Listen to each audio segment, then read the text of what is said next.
Hi guys, good morning, and for today's video, pagpasok ko pa lang, ito ang bumungad sa akin. Ano kayang meron? Mukhang may pa-catering Oo, may pa-set up. Okay, sana kasama tayo dyan.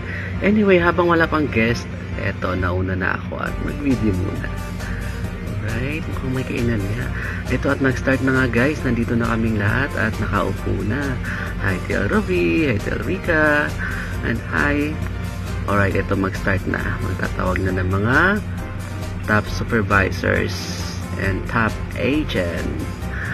Alright, so ito still Rika. Busy sila, ano kayo pinag-usapan nila.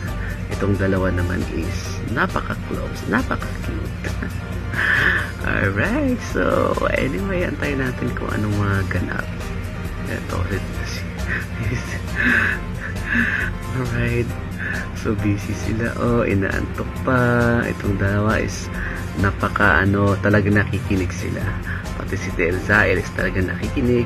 Yung iba may mga sinisingot-singot pa. Sabi, I'm Ana. Ito na nga, nagtawag na top supervisor for QA, Julius Villa. Congratulations. And of course, sasamahan siya ng aming OM Ana Rapi. And ito,